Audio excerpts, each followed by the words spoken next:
En 1935 se envió una carta desde Teherán a todas las embajadas y consulados extranjeros del mundo. Era breve, directa y silenciosamente histórica. A partir de ese año, la nación anteriormente conocida como Persia pasaría a llamarse Irán. La decisión la tomó Reza Shah, un monarca con ambiciones modernas y mirada de acero. Durante siglos, la palabra Persia había evocado imágenes de imperios antiguos, palacios de mármol y reyes bíblicos como Ciro el Grande. Evocaba poesía, sabiduría, templos de fuego y batallas bajo soles ardientes. Pero ahora, con un solo decreto, había desaparecido de los periódicos, de los tratados, de los mapas y, con el tiempo, de la memoria. El nombre Irán no era nuevo. De hecho, era antiguo, ya que tenía su origen en la palabra ario, utilizada por las tribus que en su día construyeron reinos en estas tierras. Pero al mundo exterior le resultaba desconocido, frío, político, carecía del romanticismo y el peso que Persia había transmitido a lo largo de generaciones y escrituras. Y así, sin más, Persia se convirtió en un fantasma, no enterrada, sino velada, oculta tras titulares sobre sanciones, revoluciones y uranio. Occidente miraba a Irán y veía tensión, pero se olvidaba de mirar más allá y recordar, porque no se trataba de un país más atrapado en un conflicto moderno. Era la tierra de Daniel y Esther, el lugar donde, según la Biblia, se levantarían reyes por su nombre, la tierra que pisó Ciro, llamado el ungido de Dios, incluso antes de creer. Puede que Persia haya desaparecido de los mapas, pero nunca abandonó la historia. Y en lo más profundo de la superficie de Irán, los huesos de ese antiguo imperio aún laten. Sus ruinas aún susurran. Su idioma aún lleva el ADN de imperios desaparecidos hace mucho tiempo. Así que la pregunta sigue siendo la misma. ¿Cuando una nación cambia de nombre, también cambia su alma? ¿O es como un río que cambia de curso, pero siempre alimentado por los mismos manantiales antiguos?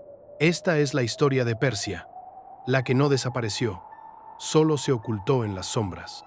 Mucho antes de que Persia tuviera un nombre, antes de que el mundo trazara fronteras y se escribieran las escrituras con manos temblorosas, esta tierra respiraba, no con reyes ni imperios, sino con algo más antiguo, algo primitivo. Bajo las montañas de Zagros y a través de las silenciosas llanuras de la meseta iraní, los primeros humanos tallaron herramientas en piedra, hachas en forma de pera que siguen afiladas después de 800 años. No eran persas, ni siquiera eran hombres tal y como los conocemos, pero caminaron por esta tierra, cazaron en ella, sangraron en ella y desaparecieron en su polvo.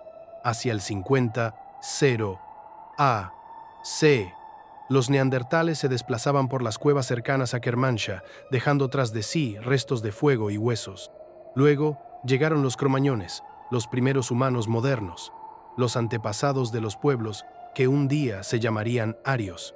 Aún no construían ciudades, pero observaban las estrellas, enterraban a sus muertos, soñaban, y todo ello, cada paso, quedó escrito en la tierra.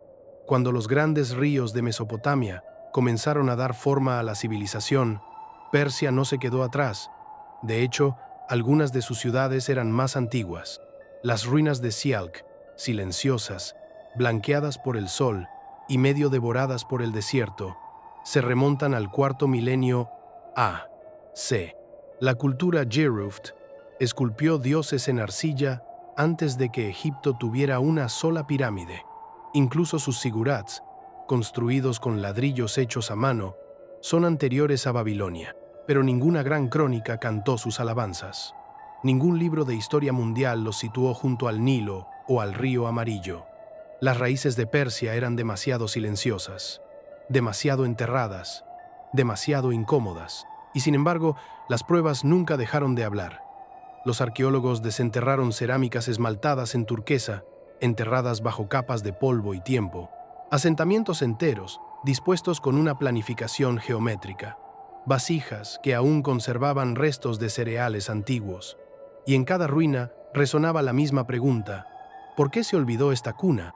Porque mientras Mesopotamia tenía mitos y Egipto tenía grandeza, Persia tenía sutileza.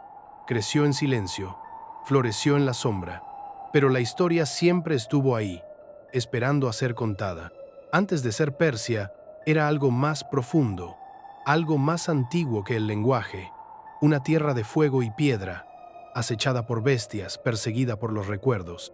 Toda civilización tiene un comienzo, pero el de Persia se remonta a antes de que la memoria tuviera nombre, antes de los reyes, antes de los profetas, antes de que el tiempo se atreviera a empezar a contar. Llamaron a Mesopotamia la cuna de la civilización. Le dieron a Egipto la gloria de las pirámides. Pero Persia, tranquila, vasta y velada, quedó al margen, como si la propia historia hubiera apartado la mirada, cegada por el brillo de otros imperios. Y sin embargo, bajo el suelo de Persia yace una verdad diferente, una que no se proclama en los libros de texto, sino que se susurra a través de la cerámica rota y la piedra olvidada. En el antiguo sur, la cultura perdida de Giruft prosperó en su día. Miles de años antes de Cristo, antes de César, antes de Alejandro, un pueblo sin nombre tallaba vasijas con una precisión inhumana, moldeaba ídolos de lapislázuli y cobre, y grababa símbolos en losas que hoy nadie puede leer. Ciudades enteras, tragadas por el tiempo y el silencio, se desmoronan ahora bajo capas de arena. Pero su mensaje es claro. Estuvieron aquí, antes de Babilonia, antes de que se escribiera la Torá, antes de que el lenguaje tuviera gramática. Al norte, en el yacimiento de Sialk, los arqueólogos encontraron zigurats más antiguos que cualquiera conocido en Mesopotamia. Sus ladrillos son pequeños, hechos a mano, y aún conservan las huellas de los pulgares de constructores muertos hace mucho tiempo. Cerca de allí, los cementerios revelan restos óseos colocados con cuidado ritual, adornados con cuentas de turquesa y herramientas elaboradas con una sofisticación asombrosa. No eran salvajes, eran pensadores, creadores, constructores, una civilización que vivió y murió sin ser coronada jamás. Más al oeste, Susa, que más tarde se haría famosa en el libro de Esther, ya era una bulliciosa ciudad en el cuarto milenio A.C., mucho antes de convertirse en una nota al pie de página en la liberación judía. Era una metrópolis del comercio y la innovación, donde las tablillas de piedra registraban las transacciones, y el arte cerámico hablaba de un pueblo que conocía la belleza y la permanencia. Incluso los sumerios, orgullosos padres de la escritura, mencionaban Susa con deferencia. Para ellos no era un rival, sino una fuerza. Entonces, ¿por qué el mundo lo olvidó? ¿Por qué los escolares memorizan el Nilo y el Éufrates, pero no el río Jalil, donde nacieron los tesoros de Giruft? Quizás la voz de Persia era demasiado débil. Quizás su legado no encajaba perfectamente en los guiones de los vencedores. O tal vez se ocultó a propósito, porque si reconocemos a Persia no solo como un imperio, sino como una de las verdaderas cunas de la civilización, entonces la historia de la humanidad debe reescribirse. Las líneas temporales cambian, los héroes cambian, y de repente, lo olvidado se convierte en fundamental. Persia no estaba esperando a que la civilización llegara a ella. La estaba esculpiendo en piedra, moldeándola con fuego y enterrándola en silencio, mucho antes de que Occidente conociera su nombre. La cuna no estaba solo en Mesopotamia, también se balanceaba en las tierras altas de Irán, pero nadie vino a cantarle canciones de cuna, solo el viento. Y ahora comienza la excavación de la verdad. Llegaron a través de pasos de montaña y llanuras azotadas por el viento, no como conquistadores, sino como portadores de algo antiguo. Algo ardía detrás de sus ojos. Las tribus que cruzaron la meseta iraní entre los siglos XX y XV a.C. aún no eran persas, aún no eran reyes, pero traían consigo el proyecto de una civilización que algún día rivalizaría con las más grandes de la tierra. El nombre que se daban a sí mismos era sencillo y suave al pronunciarlo. Aria significaba noble, no en riqueza ni en sangre, sino en porte, en creencias y en destino. Ningún estandarte anunciaba su llegada, ninguna crónica capturó sus primeros pasos, pero la arqueología llena el silencio. Los cementerios muestran un cambio, huesos dispuestos ritualmente, armas colocadas junto a los caídos, fogatas construidas no solo para calentarse, sino también para rendir culto. No eran nómadas, eran arquitectos de algo invisible, preparando una tierra que ya había acogido a dioses y reyes para acoger algo aún más grande. Los elamitas seguían allí, aferrándose a las últimas notas de su canto, antaño poderoso. Susa aún latía, pero había perdido su voz. En ese silencio llegaron los arios, que se establecieron no para destruir, sino para sembrar, para echar raíces, y poco a poco, esas raíces comenzaron a extenderse. Trajeron consigo una lengua, el protoindo iraní. De él surgirían el persa antiguo, el avéstico y otras lenguas que darían forma a las escrituras, la poesía y la ley. Trajeron caballos ágiles, feroces, perfectos para las empinadas laderas y los desiertos abiertos. Trajeron una fe celeste en la que la luz luchaba contra la oscuridad y el fuego se convertía en sagrado. Las semillas del zoroastrismo ya brillaban en sus rituales, aunque el profeta aún no había hablado. Pero más que sus herramientas, más que sus lenguas, trajeron tiempo. Tiempo que se extendería a lo largo de imperios. Tiempo que llevaría su nombre a Media, a Persia, al Irán moderno. Estas tribus, dispersas, sin nombre, invisibles, darían lugar un día a Ciro, Darío, Jerjes, al coraje oculto de Esther, a las visiones de Daniel bajo las estrellas persas, a una línea de influencia tan vasta que incluso las escrituras se inclinan para incluirla. Y aunque sus historias rara vez se escribieron, su legado quedó grabado en la piedra y la tierra, en las espinas de las montañas y en el trazado de ciudades aún por nacer. Los arios no llegaron para acabar con el pasado, llegaron para heredarlo, para reunir los restos de Elam, los ecos de Susa y el polvo de dioses olvidados, y forjar un nuevo fuego.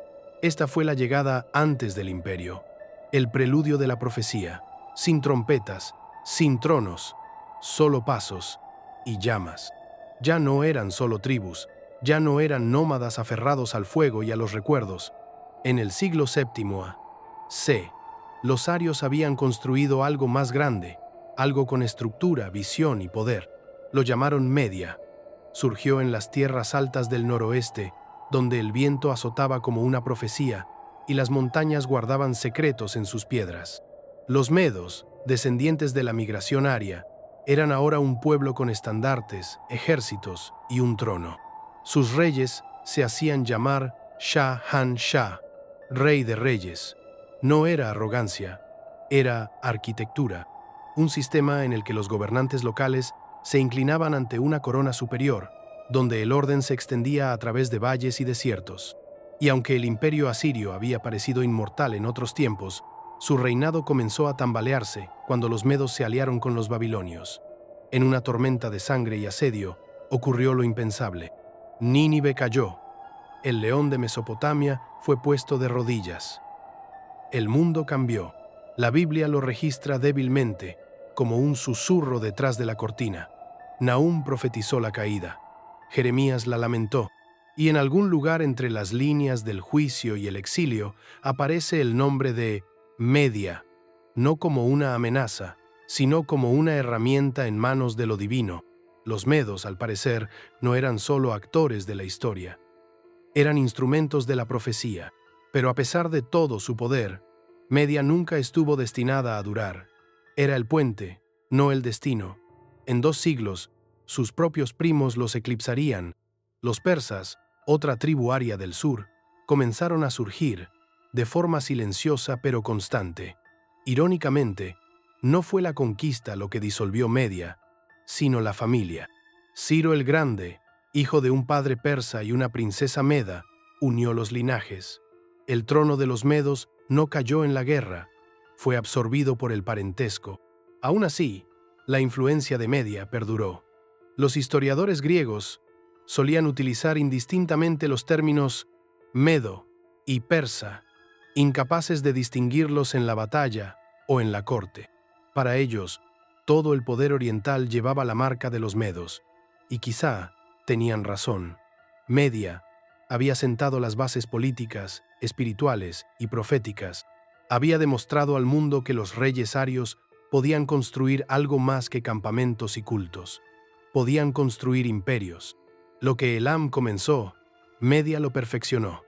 Fue el primer aliento real del destino persa, no marcado por el triunfo, sino por la transición, porque entre las cenizas de Nínive y la sombra de Babilonia se encendía un nuevo fuego, uno que ardería en todos los continentes.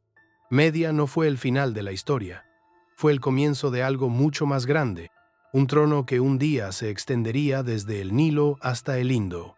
Y todo comenzó con un pueblo que se atrevió a llamarse a sí mismo Rey de Reyes. Su nombre era Ciro, pero el mundo llegaría a conocerlo como algo más: libertador, legislador, Mesías. No surgió como una tormenta, surgió como un amanecer, de forma constante e innegable, hasta que todo el mundo antiguo se vio envuelto en su luz. Nacido de dos linajes, la realeza meda y la nobleza persa, no solo heredó un reino, sino un destino, uno que se había escrito en pergaminos mucho antes de que diera su primer aliento. El profeta Isaías había escrito su nombre más de un siglo antes de que Ciro viviera. Así dice el Señor a su ungido, a Ciro. No era una metáfora. Las escrituras hebreas lo llamaban Mesías, el instrumento elegido por Dios. No era judío, no era profeta.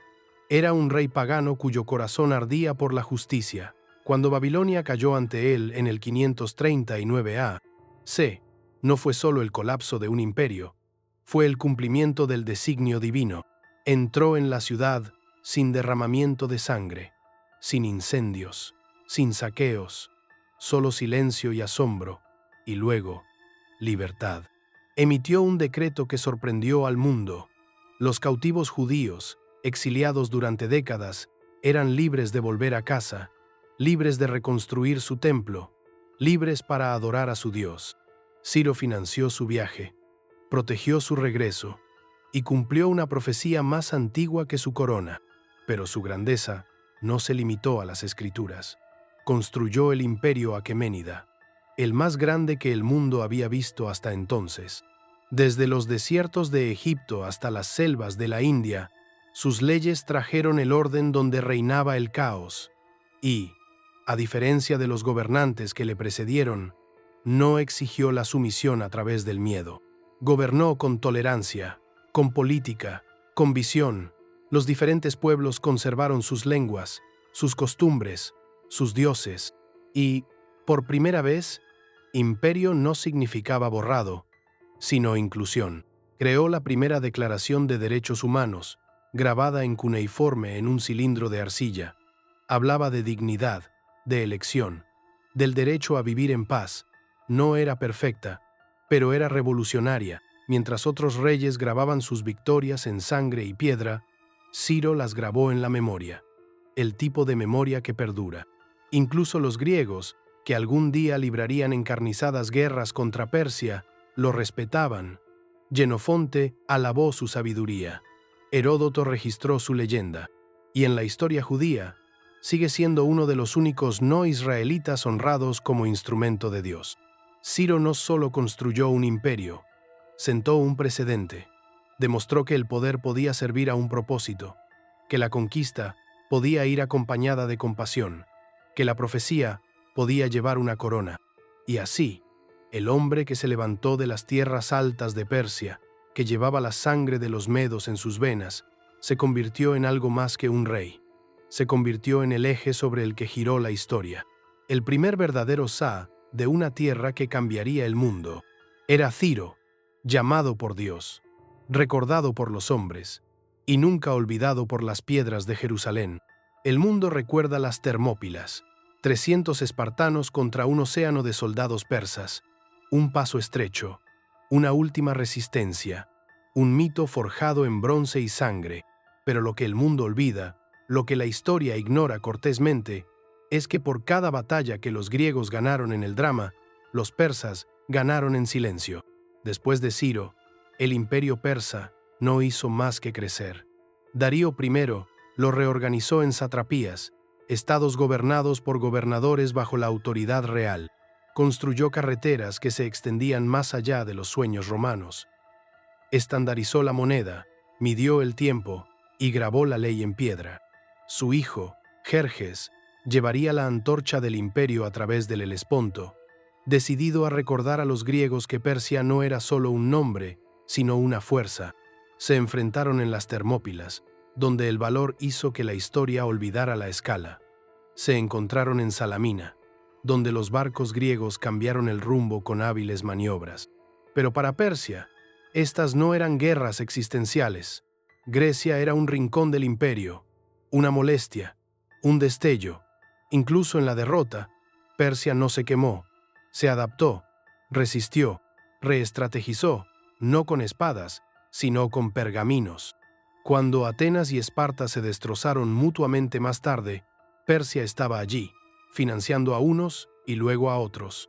Negoció tratados de paz, movió los hilos desde la distancia. En el 387 a.C. se firmó la paz del rey, y con un trazo de pluma, el rey persa se convirtió en el árbitro de facto de todos los asuntos griegos. Lo que Jerjes no consiguió con flechas, sus descendientes lo consiguieron con tinta. Incluso durante el apogeo del orgullo griego, Persia siguió siendo la sombra detrás del escenario. Los historiadores griegos no pudieron ignorarla.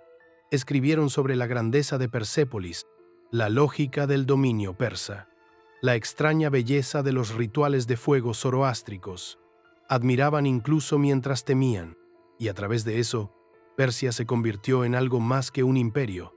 Se convirtió en una idea, una que atormentaba a Occidente, una que se negaba a desaparecer, porque mientras los griegos dieron al mundo la democracia, la filosofía y el teatro épico, Persia ofreció algo igual de duradero: administración, diplomacia, tolerancia, la maquinaria del imperio. Así, la batalla no solo se libró en el campo de batalla, se libró en la memoria, en cuya versión de la historia sobreviviría. Los griegos contaron la suya con dramatismo y rebeldía. Los persas contaron la suya continuando existiendo. Por cada lanza en las Termópilas, había un sátrapa manteniendo el orden en una provincia lejana. Por cada tríreme en el Egeo, había caravanas cruzando las carreteras persas, alimentando una civilización de dimensiones inimaginables. Los persas no necesitaban ser recordados a bombo y platillo, solo necesitaban resistir, y lo hicieron, porque los imperios se levantan con la guerra, pero perduran con la paciencia. Y en la larga sombra de la gloria occidental, Persia nunca dejó de estar en pie, silenciosa, observando, esperando, siempre a un suspiro de ser recordada de nuevo. Llegó como una tormenta envuelta en profecías. Joven, brillante, despiadado, Alejandro de Macedonia cruzó las tierras persas no como un visitante, sino como un juez. En el año 330 a.C., atravesó el imperio como una espada atraviesa la seda. Persépolis ardió. Darío III cayó, y la corona de Ciro, con siglos de antigüedad, fue arrojada al suelo. Para el mundo, Persia había caído, conquistada, humillada, reducida a una nota al pie de página bajo el triunfo griego. Pero el mundo no entendió algo vital. Los imperios pueden ser derrocados, pero las civilizaciones perduran. La conquista de Alejandro no fue el final. Fue la poda de un árbol cuyas raíces eran demasiado profundas para morir. Tras su muerte, su imperio se fragmentó. Sus generales dividieron el mundo en pedazos, pero ninguno pudo mantener Persia. La tierra resistió, en silencio, con paciencia, hasta que una nueva fuerza surgió del este. Los partos, otro pueblo ario, primos olvidados de los medos, no pidieron permiso, lo tomaron. Mitrídates I se autoproclamó rey de reyes, haciéndose eco del título de los antiguos gobernantes. Y el imperio volvió a respirar. El imperio parto no era una copia de la aqueménida, era una bestia propia, feroz, tribal, esquiva. Sus guerreros montaban caballos veloces y utilizaban tácticas que desconcertaban incluso a Roma.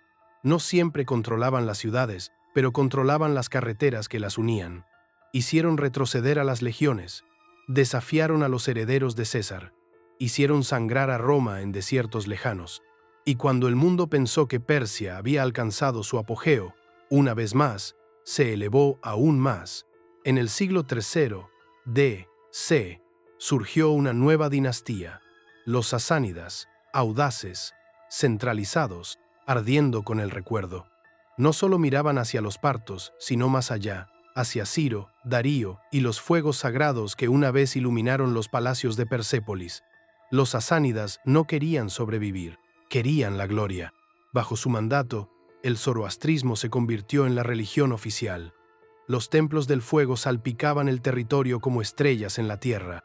Construyeron grandes capitales, acuñaron monedas con perfiles reales y se enfrentaron a Roma, esta vez en pie de igualdad. Reyes como Shapur I no solo defendieron el imperio, sino que capturaron vivos a emperadores romanos. Y en la lucha por Mesopotamia y Armenia, los sasánidas dieron tanto como recibieron. No era solo política, era orgullo, una identidad ancestral que se negaba a ser borrada. Persia había sido conquistada, sí, pero nunca había sido destruida. Cada vez que era derribada, volvía a crecer, no como una copia, sino como una continuación. Los nombres cambiaron, las dinastías se sucedieron, pero el alma, el fuego de los reyes, los poetas y los profetas, nunca abandonó la tierra. Alejandro quemó una ciudad, no enterró a un pueblo, y mucho después de que su imperio se desvaneciera en polvo, Persia permaneció, reconstruida, renacida y lista para lo que viniera después. Mucho antes de que se levantaran cruces o se tallaran medias lunas en la piedra, existía el fuego.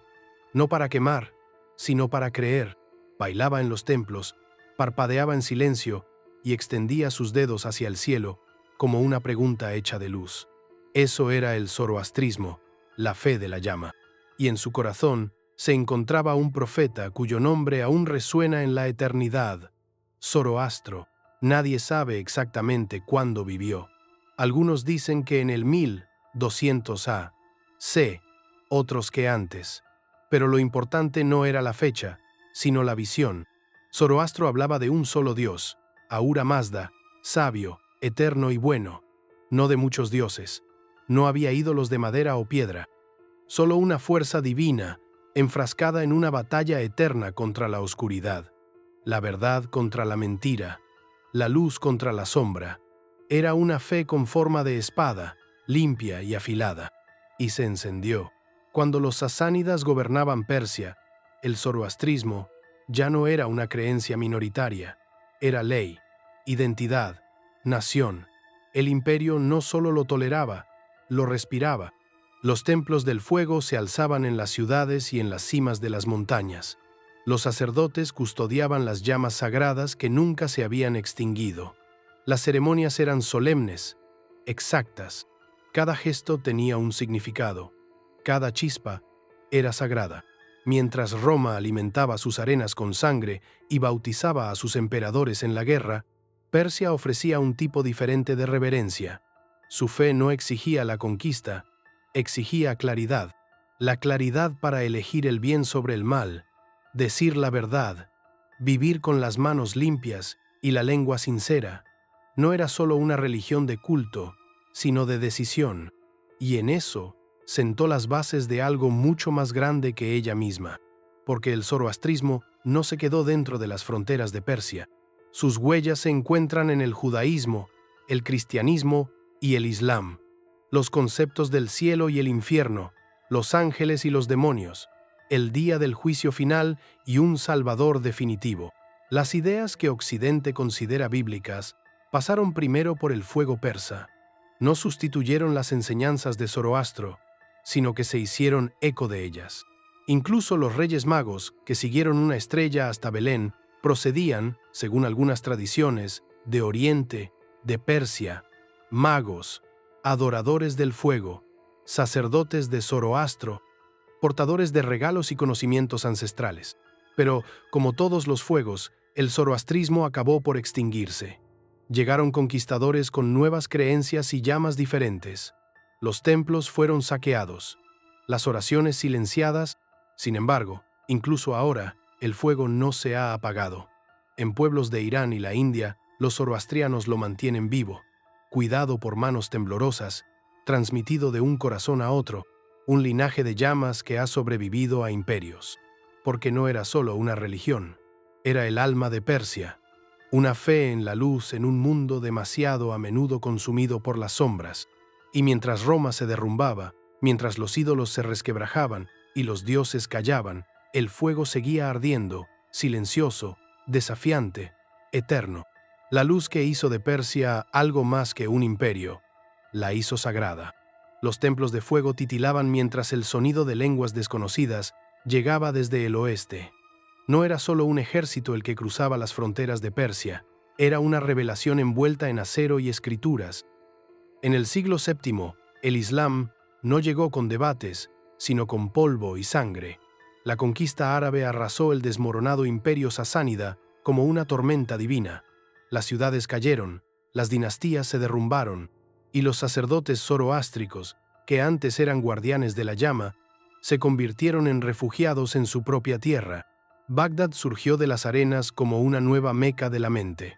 El árabe se convirtió no solo en un idioma, sino en el idioma de la ley, de la ciencia, del cielo. Y Persia, durante mucho tiempo la voz de los imperios, era ahora un personaje secundario en la historia de otros. Pero lo que los conquistadores no sabían, lo que no podían ver, era que Persia nunca había perdido realmente una guerra, simplemente esperaba. Aceptaron el árabe, pero conservaron el farsi. Se inclinaban hacia la Meca, pero seguían susurrando al fuego. Memorizaron el Corán, pero soñaban con los versos de Hafez. Y en ese silencioso desafío ocurrió algo extraordinario. Persia no rechazó el Islam, lo reescribió. Fueron los eruditos persas quienes dieron al mundo islámico sus grandes pensadores. Avicena en medicina, Al-Farabi en filosofía, Al-Ghazali en teología. Poetas persas como Rumi y Ferdowsi tomaron la escritura árabe y la llenaron de alma. No se limitaron a seguir la fe, sino que la bordaron, la revestieron de misticismo, emoción y profundidad. Mientras los gobernantes árabes construían la estructura política del Islam, las mentes persas esculpían su interior, su corazón. Y cuando los califas intentaron borrar el pasado, Persia respondió no con espadas, sino con la memoria. El Shahnameh de Ferdowsi, el libro de los reyes, fue más que una epopeya nacional. Fue una resurrección. Miles de versos que preservaban la historia, los mitos y el orgullo preislámicos, todo en lengua persa. Escrito no para resistir al Islam, sino para recordar al mundo que Persia tenía una historia antes de la espada y que aún importaba. Incluso el Islam chií, tan importante en el Irán moderno, tomó forma en el terreno del dolor persa. El martirio de Hussein, la veneración de los santos, la poesía de la pérdida y la redención. Todo ello hablaba a lo más profundo del alma persa. Un anhelo no solo de fe, sino también de justicia, de belleza, de un fuego que no quemaba, sino que iluminaba. Los árabes llegaron como conquistadores, pero con el tiempo, la cultura que conquistaron comenzó a moldear la fe que trajeron. Persia no siguió siendo un campo de batalla, se convirtió en un horno, transformándose, refinándose, reimaginándose. Y aunque los templos de fuego se apagaron, otro fuego comenzó a brillar, uno que ardía en tinta y lenguaje, en anhelo y lamento, un fuego que no se resistió al Islam, sino que llegó a su centro y lo hizo cantar, porque Persia no se inclina, se convierte, y al convertirse, transforma incluso la conquista en creación. Llegaron como un trueno sin cielo. Las pezuñas golpeaban la tierra hasta que la propia tierra parecía gritar. En 1220, los mongoles descendieron sobre Persia, no como conquistadores, sino como una tormenta de juicio. Liderados por Gengis Khan, se movían con la precisión de los lobos y la furia de la profecía. No les interesaba gobernar, querían borrarlo todo. Una ciudad tras otra cayó. Nishapur quedó sin aliento. Herat ardió. Las bibliotecas, siglos de sabiduría persa, quedaron reducidas a cenizas en una sola noche. Los ríos se tiñeron de rojo, luego de negro, y finalmente quedaron en silencio. Incluso Bagdad, la joya del mundo abasí, se derrumbó bajo el asedio mongol. El califa fue enrollado en una alfombra y pisoteado. La casa del Islam nunca había visto tal violencia, y Persia se encontraba en medio de la ruina. Pero Persia conocía ese dolor. Ya había sentido el fuego antes, con Alejandro, con la conquista árabe, con la caída de los templos de Zoroastro. No era la primera vez que la derribaban, y no sería la última vez que resurgiría. Los mongoles, a pesar de todo su terror, no sabían qué hacer con la memoria. Se puede destruir una ciudad, pero no se puede borrar el alma de una civilización. Y así, incluso cuando el Ilkhanato, la rama persa del imperio mongol, intentó reconstruir el orden a partir del caos, se encontró respirando aire persa, hablando la lengua persa, estudiando textos persas. Los conquistadores se convirtieron en estudiantes, y poco a poco, las ruinas dieron paso al renacimiento, pero la paz, como todo en Persia, nunca duró mucho. En el siglo XIV, el cielo se oscureció de nuevo. Un hombre llamado Timur Tamerlán para Occidente surgió de las estepas, reivindicando linajes que se remontaban tanto a Genghis como a la profecía. Dijo que venía a proteger el Islam. Lo que trajo fue el apocalipsis. Saqueó Isfahán y construyó pirámides de cráneos. Arrasó ciudades enteras y luego financió su reconstrucción, solo para volver a arrasarlas. Su imperio era una locura disfrazada de estrategia, en parte visionario, en parte carnicero, y sin embargo, ni siquiera él pudo matar la raíz, porque Persia, para entonces, había aprendido a sobrevivir no solo a las invasiones, sino a los ciclos. El ritmo de la muerte y el renacimiento estaba escrito en su suelo. No importaba quién viniera con la espada o el fuego, el alma permanecía. En versos, en oraciones, en historias susurradas transmitidas de mano en mano temblorosa, la identidad persa no se encontraba en las fortalezas, sino en el aliento de su pueblo. Así que cuando los mongoles desaparecieron y el imperio de Tamerlán se fracturó como un cristal roto, Persia permaneció, marcada, magullada, humeante, pero viva, porque Persia no se derrumba, absorbe, se adapta, y luego, cuando nadie mira, resurge. Eso no es supervivencia, es algo más parecido a la resurrección. De las ruinas de la ira de Tamerlán y la larga sombra del terror mongol, algo antiguo se agitó. Persia había sobrevivido de nuevo, pero esta vez haría algo más que sobrevivir. Se redefiniría a sí misma. En 1501, un joven de 16 años llamado Ismail salió del norte como una profecía renacida, con fuego en su fe y sangre en su espada, declaró el nacimiento de un nuevo imperio, la dinastía safávida. Chiita en doctrina, persa en alma. Durante siglos, Persia se había doblegado ante los califas árabes, los khanes turcos y los señores de la guerra mongoles. Pero los safávidas llegaron con una corona que miraba hacia atrás y hacia adelante al mismo tiempo. Hicieron del chiismo la religión del Estado, no solo una teología, sino una identidad. Fue un acto desafiante, una línea trazada en la arena de la historia islámica. Persia ya no volvería a ser absorbida por el imperio de otro, volvería a ser su propio mundo, feroz, independiente, sagrada. Shah Abbas I, el más grande de los reyes safávidas, tomó esa visión y la construyó con ladrillos y piedras. Trasladó la capital a Isfahán y la convirtió en una joya del mundo. Sus mezquitas eran sinfonías en azul, sus palacios reflejaban el cielo, sus mercados resonaban con 100 idiomas. Los viajeros la llamaban la mitad del mundo, y no exageraban. No era una ciudad, era una declaración. Incluso se hablaba, en voz baja y con reverencia, de revivir el nombre de Aqueménida, de trazar una línea directa desde Ciro hasta Abbas. Volvió el mismo título, Shahanshah, Rey de Reyes, y la corona no solo descansaba sobre un trono, bailaba en alfombras tejidas con oro, en caligrafía que convertía los nombres de Dios en aliento, en música que envolvía los recuerdos en melodía. Pero esto era más que arte y arquitectura, era redención. Persia había sido destruida, dispersada, casi borrada. Ahora se erguía orgullosa de su fe, orgullosa de su pasado, sin avergonzarse de sus cicatrices. Los safávidas no solo restauraron una nación, despertaron una civilización. Y, sin embargo, como ocurre con todos los imperios, el reloj comenzó a correr en el momento en que se construyó. Los enemigos se reunieron, los otomanos al oeste, los uzbecos al este. En el interior, comenzaron a extenderse las grietas de las intrigas cortesanas y el fanatismo religioso.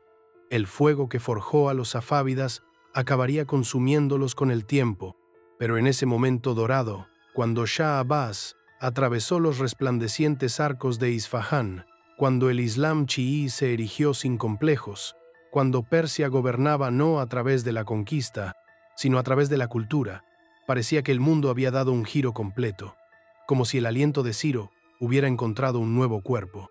No era el imperio aqueménida, pero se le parecía mucho, y en su reflejo la antigua luz volvió a brillar, no como nostalgia, sino como renacimiento. En 1935, con un solo trazo de pluma, se dejó de lado un nombre que había resonado durante milenios. Reza Shah, el monarca de mano dura de una nación en ascenso, emitió un decreto a todas las embajadas y delegados extranjeros. A partir de ese día, el país conocido como Persia se llamaría Irán. Para el mundo, parecía un movimiento moderno, pragmático, cosmético, olvidable, pero no lo fue. Fue trascendental, un nombre más antiguo que Roma, más antiguo que el Islam, más antiguo que el propio imperio, fue archivado, y un fantasma ocupó su lugar. Irán no era nuevo, provenía de Arianam, la tierra de los arios, la misma palabra que los medos y los persas utilizaban para definirse a sí mismos. En su propia lengua, siempre lo habían llamado Irán, pero el mundo no hablaba su idioma. Para Europa, para las escrituras, para la memoria, era Persia, la tierra de Ciro y Darío, del rescate de Éster y los leones de Daniel. Un nombre que evocaba palacios en Persépolis y templos de fuego en las cimas de las montañas. Un nombre impregnado de seda, oro y profecías. Y así, sin más, desapareció. Reza Shah quería algo más que un cambio simbólico. Quería modernidad, fuerza, máquinas, vías férreas, fábricas, uniformes. Miró a Alemania, a Turquía, a Japón. Vio un mundo que se rearmaba con identidad y hierro, y quería que su nación estuviera a la altura. Llamarla Persia, para él, sonaba a aferrarse a las alfombras y a los cuentos de camellos. Llamarla Irán sonaba contundente, nuevo, limpio. Pero en esa transición se perdió algo. Occidente, siempre ansioso por reducir, no entendió que Irán y Persia eran el mismo cuerpo con ropas diferentes. Creían que Persia había desaparecido, que Irán era otra cosa, algo más nuevo, más extraño, menos noble. El fuego se apagó en su imaginación. Los poetas callaron en las aulas extranjeras, y 1000 años de memoria comenzaron a deslizarse bajo la arena. Pero la tierra no olvidó. Irán puede haber cambiado de nombre, pero las montañas aún susurraban versos de Ferdowsi. Las ruinas aún llevaban la firma de Jerjes. El espíritu de Persia aún se movía en la llamada a la oración, en el ritmo del lenguaje, en la forma en que su pueblo se negaba a ser otra cosa que sí mismo. Y así, el mundo olvidó. Pero Irán, recordó, no fue un borrado, fue un renacimiento, un retorno a los orígenes, no una huida de ellos. El nombre Irán no era una ruptura con la historia, era su raíz, pero la historia, especialmente en Occidente, es frágil. Necesita repetirse para sobrevivir. Sin ella, incluso los reyes caen en el olvido. Así que hoy, cuando la gente habla de Irán, solo con titulares sanciones, protestas, temores nucleares, solo habla de la superficie. Ha olvidado que debajo hay algo antiguo, algo que una vez dio forma al mundo conocido. Una nación renombrada, pero nunca borrada. Un alma mal pronunciada, pero nunca perdida. Persia se convirtió en Irán, pero Persia nunca se fue. El nombre es Irán, pero la tensión en el aire parece antigua.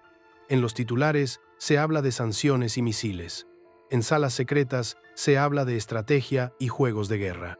Pero debajo de todo eso, en el polvo de las ruinas y el peso de la profecía, respira algo más antiguo, algo que hace que el mundo se incline hacia él, temeroso, fascinado, incapaz de apartar la mirada. Esto no es solo una nación, Es una encrucijada entre el mito y la modernidad, un lugar por donde una vez caminó Ciro y donde ahora orbitan los satélites, una tierra que liberó a los judíos de Babilonia y que ahora se enfrenta a Israel bajo cielos sombríos. Todos los titulares de hoy resuenan como si fueran escrituras reescritas. Occidente ve una amenaza, Oriente ve poder, pero los cielos ven un patrón. Las profecías bíblicas siempre han mirado con recelo a Persia. En el libro de Daniel, los reyes de los medos y los persas se erigen como imperios levantados y derribados por designio divino.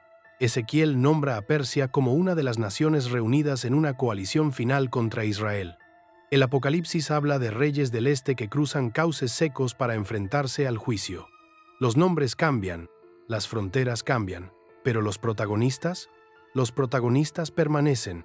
Hoy en día, Irán no está gobernado por emperadores con túnicas doradas, sino por clérigos y comandantes de mirada tranquila y memoria larga.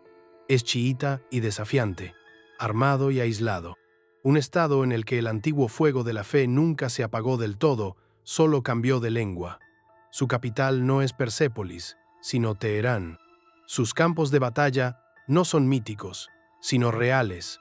Siria, Irak, Gaza, el ciberespacio.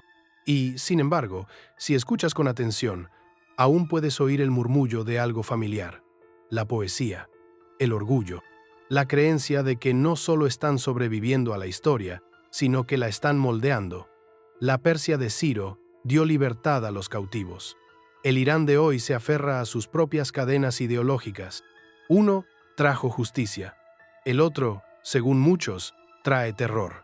Pero ambos conmovieron al mundo. La cuestión no es si Irán importa, siempre lo ha hecho. La cuestión es si este Irán es una continuación o una ruptura. ¿Es la Persia de los profetas o la Persia de las advertencias? Porque ahora lo que está en juego ya no son pergaminos y tablas de piedra, son reservas de uranio, misiles hipersónicos, drones sobrevolando Damasco y Tel Aviv. Cada movimiento se hace en silencio, pero el mundo lo observa. Un paso en falso, un error de cálculo, y las llamas que una vez encendieron los templos del fuego pueden volver en forma de algo mucho más devastador. Aún así, la profecía no garantiza la destrucción. Ofrece un mapa, un espejo, y tal vez incluso una oportunidad. Quizás la verdadera batalla no sea entre Oriente y Occidente, o entre la fe y el imperio. Quizás sea entre la memoria y el olvido, entre la identidad y la invención, entre el fuego que crea y el fuego que consume. Irán se erige ahora como un misterio envuelto en poder, un enigma que el mundo no puede resolver, pero que no puede ignorar. Y a medida que se desarrollan los últimos capítulos de la historia, una verdad permanece: Persia nunca abandonó realmente el escenario. Solo esperaba su momento.